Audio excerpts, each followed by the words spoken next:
guys, welcome back with me, Sherry Jalele yang akan menemani kalian nih untuk membahas cerita yang kemarin udah aku kasih tahu ke kalian, cerita temen aku si Damar.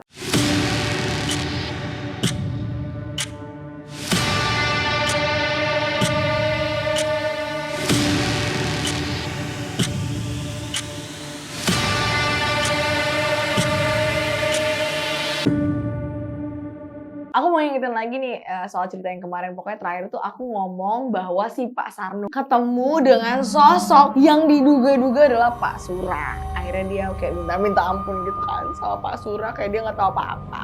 Well, oke, kita langsung aja bahas part 2-nya. Tapi sebelumnya nih, alangkah baiknya kita subscribe dulu untuk channel aku ya guys. Aku hitung sampai 5 ya. 1, 2, 3, 4, 5. Oke guys, it's time to be serious. Waktunya buat setor. Kalau kalian semua belum nonton part 1-nya, linknya di bawah sini ya.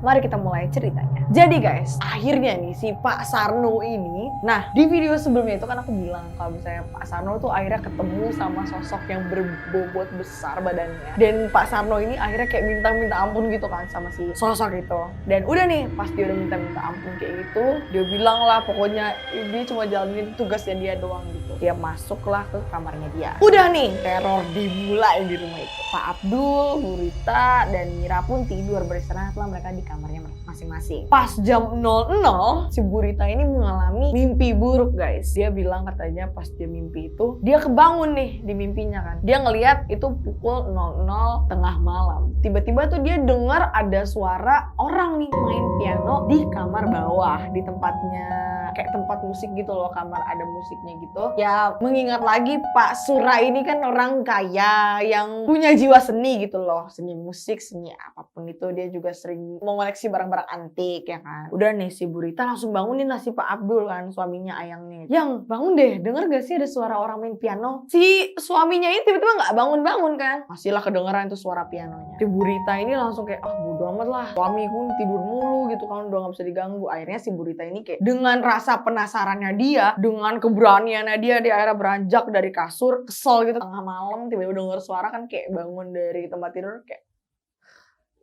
udah nih, udah jalan ke bawah, udah kan gak ada orang kan, semua pada tidur. Pak Sarno pun katanya lagi di kamar tidur. Dia datengin tuh kamar tuh, pas dia buka pintunya, kalian tahu apa? Dia melihat ada sosok yang dia kenal gitu, sosok yang postur tubuh semuanya tuh dia kenal. Dan dia udah kayak merasa ketakutan gitu kan pas buka pintu. Dia mau samperin lah tuh orang kan. Tengah malam nih masuk ke sini main piano. Samperinnya lah itu bilang, "Pak, kalian tahu?" Tiba-tiba orang yang lagi main piano ini ngadep Rita. Dan kalian tahu itu siapa? Itu almarhum Pak Surah. Rita langsung terus si Pak Surah ini ngomong, ngapain di sini? Dia bilang juga si Rita ini bilang juga pada saat itu dia nggak bisa ngomong apa-apa, dia nggak bisa teriak, nggak bisa kabur, pokoknya dia cuma mematung kayak gitu doang. Tiba-tiba Pak Surah nanya lagi, ngapain di sini Rita? Udah tuh yang dia bisa lakukan, dia cuma memejamkan matanya, dia tiba-tiba langsung kayak gitu, langsung tutup mata yang takut kan dia.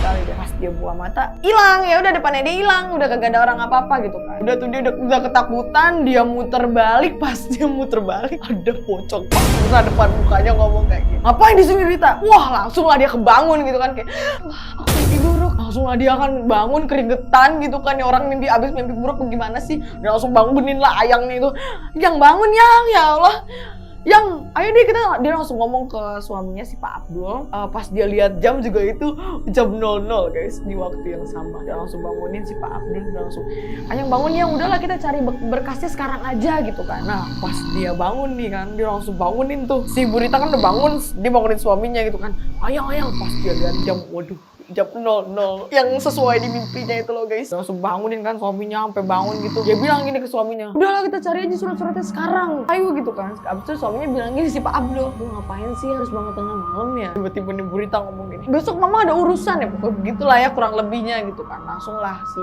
Pak Abdul ini dengan berat hati meninggalkan kasur kesayangannya dia lagi boboan ya kan, digangguin sama istrinya. Nah pergilah mereka berdua ini ke ruang tengah buat nyari surat-suratnya itu. Pak Sarno yang lagi di kamar belakang ini kayak denger, dia tuh nggak bisa tidur juga kan pada saat itu ya, karena dia takut aja ada teror dari Pak Surah ini. Dia bangun kan, habis itu tiba-tiba dia denger nih ada suara-suara dari ruang tengah gitu kan. Sarno juga udah agak deg-degan kan, ya apa lagi ini kan. Udah nih pas si istrinya si Pak Abdul sama Bu Rita yang lagi nyari-nyari surat-surat gitu, datanglah Pak Sarno. Sarno datang lagi pada serius nyari, tiba-tiba dia datang. Bu Rita kaget langsung, Sarno gitu, kenapa nggak ngomong apa-apa sih, ngagetin aja gitu kan, kayak gitulah kurang lebihnya. Ada Pak Sarno nanya dong malam kan, itu dia feelingnya udah nggak feeling good gitu kan, nggak enak gitu. Terus ditanya kan ke Bu Rita, Pak, Bu lagi cari apa? Dan nih si Bu Rita langsung ngegas kan, karena dia takut, dia masih ketar-ketir tapi pengen cepet-cepet pulang gitu kan. Inilah cari surat wasiat yang ini, rumah buat tanah ini, surat-surat tanah sama surat-surat rumah loh. Ayo Pak, mending Bapak cariin juga deh, bantuin kita. Kayak Pak Abdul masih nyari-nyari aja, jadi mesti nggak peduli gitu kan. Terus Pak Sarno ngomong gini, aduh Bu, dia pokoknya nolak gitu kan. Pak Sarno itu nolak ngebantuin si Bu Rita sama Pak Abdul, karena tuh kan dia udah dapet amanah ya dari almarhum Pak Sura untuk tidak memberikan surat-surat tanah dan rumah ini ke keluarganya, mau siapapun itu, karena nggak boleh dijual. Dan nih tiba-tiba Pak Sarno ngomongin, aduh maaf ya Bu, kalau ini kan urusan keluarga, saya cuma tukang kebun biasa, tukang jaga rumah, jadi saya nggak bisa bantu. Terus kata Pak Sarno gini, lagian tengah malam banget Bu nyarinya. Nah, Pak Abdul langsung lah berantem tuh sama Bu Rita. Tahu yang ngapus tengah malam kalau aku lagi tidur langsung udah nih berantem tuh Bu Rita sama si Pak Abdul. Kata Pak Sarno, Pak Sarno ya udah nggak peduli karena udah canggung kali kan. Dia mau masuk ke kamar. Sebelum dia masuk ke kamar, kalian tahu pemutar piring yang kemarin Mira setel itu? Tiba-tiba Pak Sarno baru selangkah balik badan gitu, dia mau ke kamarnya. Tiba-tiba piringan musik itu nyala sendiri dengan lirik yang sama, dengan nada yang sama, tengah malam gak ada yang nyalain. Bu Rita dan Pak Abdul yang lagi berantem tiba-tiba langsung hening semuanya. Mira, nggak mungkin dong Mira nyalain ini. Pak Sarno yang denger itu langsung kayak dia udah feeling kedatangan Pak Sura. Nggak lama setelah itu Mira yang lagi tidur di kamarnya teriak tiba-tiba langsung lah tuh Bu Rita dan Pak Abdul, Pak Sarno langsung lari ke atas gitu kan. Dia dengar lah pokoknya si Mira ini minta tolong gitu kan. Jadi pintunya nggak bisa dibuka karena katanya mereka itu pas mereka mau buka pintunya, si Mira ini juga kayak lagi narik pintunya kayak ngomong, Bu, Pak tolongin aku bukain gitu kan. Mereka si Pak Sarno dan Pak Abdul ini langsung buka paksa kamar itu. Kalian tahu yang tadinya ada suara Mira minta tolong, buka pintu, ternyata Mira yang aslinya tuh lagi di tempat tidur. Gak berdaya, kulitnya langsung memucat dan kuku-kukunya membiru, mulutnya nganga dan ngadep kayak matanya ke atas gitu. Tiba-tiba langsung mereka semua bingung. Si yang tadi yang minta tolong bukain pintu siapa? Udah nih datang lah sama si Rita sama Abdul kayak, ya Allah nah, gitu. Panik lah ya, namanya juga orang tua kalau ngeliat anak gitu pasti panik lah. Ya Allah Mira gitu, sadar nah, ditepak-tepaknya kan tuh si Mira. Udah nih, Pak Sarno langsung lah kan ngeliat Mira kayak gitu, dia udah kayak ya udahlah ya gimana ya. Pak Sarno panik juga tapi katanya di situ dia juga nggak terlalu panik ya, kayak ya udah gitu, pasti akan terjadi hal-hal yang kayak gini gitu loh, karena Pak Sura nggak seneng yang ngeliatkan di sekeliling kamu. Udah nih tiba-tiba si Mira ketawa dia gitu. Wah kaget dong si Pak Abdul dan Bu Rita ini yang lagi di sebelah-sebelahnya itu di tempat tidurnya. Wah langsung nggak beres nih Mira nih, nggak beres. Bu Rita dan Pak Abdul mau pergilah dari kasur itu kan. Pas Bu Rita lagi baru mau berdiri dari kasurnya itu ditarik sama Mira. Kan tahu, dia kan aku bilang pas mereka lihat matanya Mira ke atas, ditarik tangannya Bu Rita, matanya turun menghadap ke Bu Rita dengan tajam. Terus si Mira ini tiba-tiba kayak kanan kiri gitu kayak akhirnya. Terus dia langsung bilang ke Rita, ke ibunya sendiri, mati. Tapi bukan suaranya Mira, suara bapak-bapak guys. Mendengar hal itu Pak Sarno langsung kayak, wah ini udah nggak bisa nih. Nah Pak Sarno ini juga sebenarnya udah tahu nih gimana caranya nih buat kayak ngenenangin Pak Sura ini. Piringan yang tadi tuh langsung lah disetel gitu kan. Si Rita yang kayak udah mohon-mohon, ya Allah Mira, ini bukan Mira, ya Allah ampun dah, lepasin tangan saya, lepasin. Udah mohon-mohon kayak gitu disetel kan gitu sama Sarno. Disetelnya itu tiba-tiba si Mira ini udah mulai mereda. Lemas dia tuh yang tadi ngegenggam mamanya sampai kuat kali, katanya tangannya sampai bertanda gitu, lepas.